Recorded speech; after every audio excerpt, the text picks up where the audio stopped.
नमस्कार.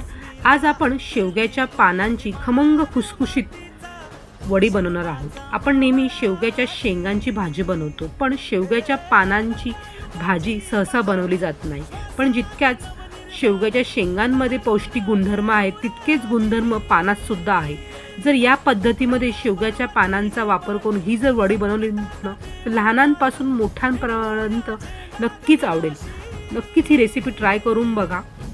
कवळ्या पानांचा वापर करून ही वडी बनवली जाते आणि ह्याच्यामध्ये मिनरल्स, विटामिन्स आणि आपल्या शरीराला मिळणारे पोषक तत्व आहेत. 100 आजारांवरती गुणकारी अशी ही वडी एकदा आपल्या आहारामध्ये नक्की समावेश करा. पूर्ण व्हिडिओ माझ्या यूट्यूब चॅनलवरती मी अपलोड केलेला आहे. रेसिपी जर आवडेल नक्कीच लाईक करा, शेअर करा, कमेंट करा आणि चॅनल नवीन नक्की सबस्क्राईब करा अशा नवनवीन रेसिपीज पाहण्यासाठी. Thanks for the watching.